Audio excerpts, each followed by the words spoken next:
Hey, what's up, everybody? Welcome back to another video here on Talk Help Guys. So for today, I'm going to show you how you can view responses on Google Forms. So earlier on another video, we created a survey. Now we're going to answer that survey and see exactly how we can view the responses. So let's type in our username here,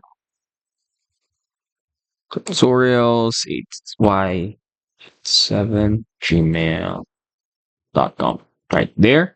Let's say 4,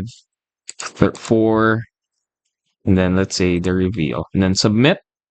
Once that submit, the response has been recorded. Now we want to head back to here.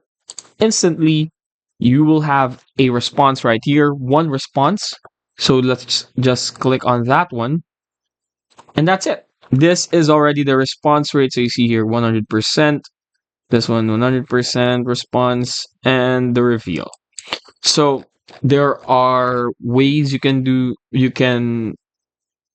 this. You can link it actually to a sheet if this is for a project at work or at school or for thesis or something like that. You can link it to Google Sheets. That way you can get the statistics better for your report or for your project or presentation, whatever it is that you want to use it for. You can also copy the chart here on clipboard and then paste it on a document. And yeah, that's basically it. You can either use the summary, use a question to view the responses. So here you have one response, then another one, and then another one. Yeah, and if there are a lot of responses, definitely there will be different percentages here, and the pie chart will be bigger as well. And there will be multiple sections. And that's it. That's how you can view your responses. So just go back to the survey, click on responses, and then now you have your statistics.